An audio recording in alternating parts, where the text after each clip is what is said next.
Giver by Lois Lowry, Chapter 8. The audience was clearly early. They uploaded the final segment, but the applause was piecemeal, no longer a crescendo unit enthusiasm. There were murmurs of confusion. Jonas moved his hands together, clapping, but it was an automatic, mangly gesture that he wasn't even aware of. His mind had shut out all of the early emotions anticipation, excitement, pride, and even the happy kinship with his friends. Now he felt only humiliation and terror. The chief elder waited until the uneasy applause subsided. Then she spoke again. "I know," she said in her breathing, gracious voice, "that you are all concerned, that you feel I have made a mistake." She smiled. The community relieved from discomfort very slightly by her benign statement, seemed to breathe more easily. It was very silent. Jonas looked up. "I have caused you anxiety," she said. "I apologize to my community." Her voice flowed over the assembled crowd. "We accept your apology, all uttered together. Jonas," she said, looking down at him. "I apologize to you in particular. I caused you anguish." "I accept your apology," Jonas replied shakily. "Please come to the stage now." Early that day, dressing in his own dwelling, he had practiced the kind of jaunty, self-assured walk that he hoped he could make to the stage when his turn came. All of that was forgotten now. He simply willed himself to stand, to move his feet and feel witty and clumsy, to go forward, up the steps and across the platform until they stood at her side. Reassuringly, she placed her arm across these tense shoulders. "Jonas has not been a segment," she informed the crowd, and his heart sank. Then she went on. "Jonas has been selected." He blinked. "What does that mean?" He felt collective questioning surge from the audience. They too were puzzled. In a firm, commanding voice, she announced, "Jonas has been selected to be our next receiver of memory." Then he heard the gasp, the sudden intake of breath, drawn chivalry in attachment by each of the state citizens. He saw their faces, the eyes winning in a way, and still he don't understand. Such a selection very, very rare. The chief already told the audience, "Our community has only one receiver. It is he who trains his successor. We have had our current receiver for a long time." She went on. Jonas followed her eyes and saw that she was looking at one of the elders.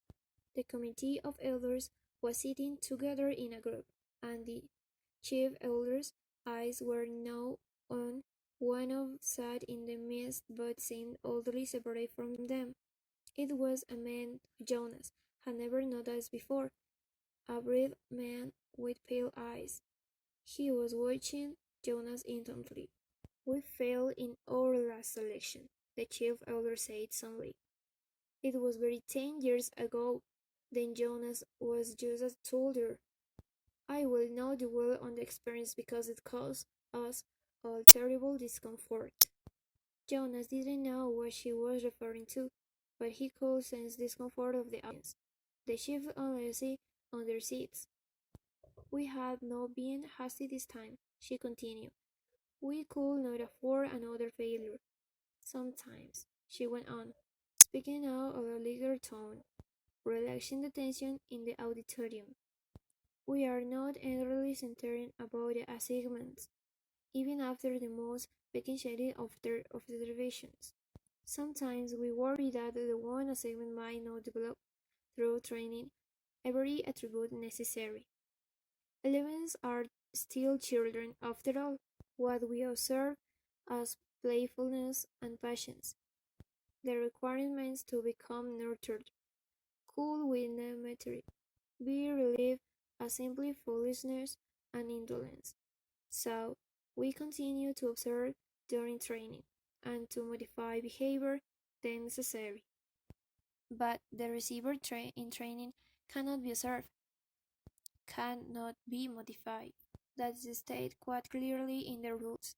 He is not be alone, apart, while he is prepared by the current receiver for the job which is the most honored on our community." Alone, apart, Jonas listened with increased uneasiness. There before the selection must be sound. It must be anonymous, choice of the committee. They can have no doubts, however fleeting, if during the process an elder reports a dream uncertainly. That dreams that the power to set a candidate aside instantly. Jonas was unidentified as a possible receiver many years ago. We have observed him meticulously. There were no dreams and uncertainty. He was shown all of the qualities that a receiver must have. With her hand still firmly on his shoulder, the chief always listed the qualities. Intelligence, she said. We are all aware that Jonas has been a top student throughout his school days. Integrity, she said next. Jonas has, like all of us, committed minor transgressions. She smiled at him. We expect that. We hoped also that we will present himself promptly for chastisement, and he was always done so. Courage, she went on. Only one of us here today has even a warrant. She rigorous training required of a receiver.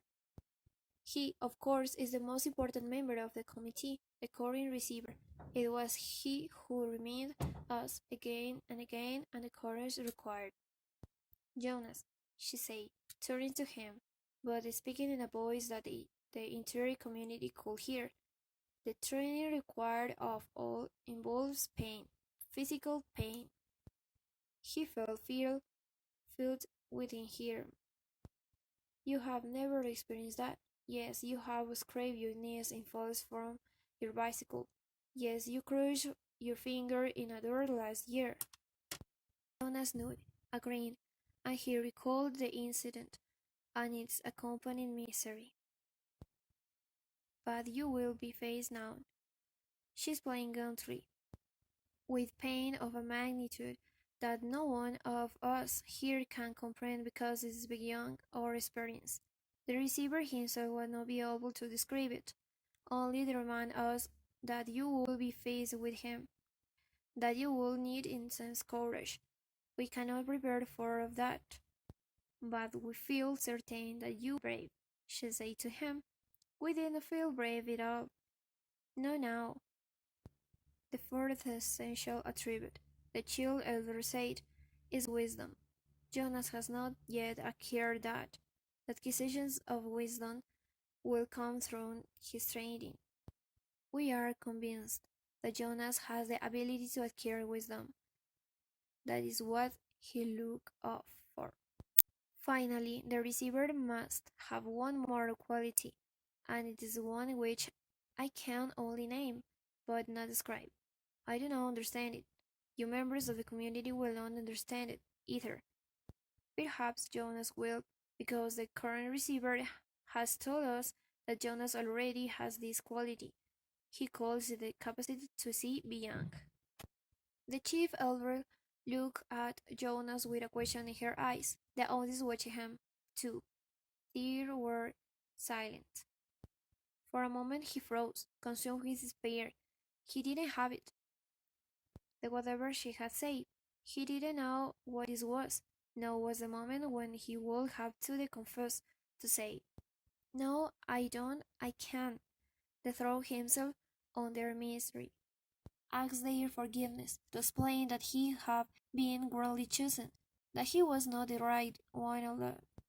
But when he looked across the crowd, the sea of faces, the thing happened again, the thing that had happened again with the apple. They changed. He blinked, and it was gone. His shoulders straightened slightly. Briefly he felt a tiny sliver of soreness of the first time. She was still watching him. They all were. "I think it's true," he told the chief elder and the community. "I don't understand it yet. I don't know what, but sometimes I see something. Maybe it's beyond." She took her arm from his shoulders. "Jonas," she said, speaking not of him alone, but his entire community, of which he was a part. "You will be trained to be our next receiver of memory, with you for your childhood."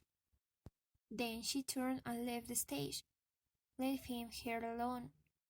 standing and facing the crowd, which became spontaneously the collective murmur of his name. Jonas. It was a whisper at first, uttered barely audibly. Jonas, Jonas. Then louder, faster. Jonas, Jonas, Jonas. With a chant, Jonas knew the community was accepting him and his new role, giving him life.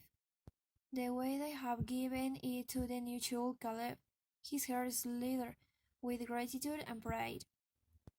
But at the same time, he was filled with fear. He would not know what his selection meant. He would not know what he was to become, or what would become of him.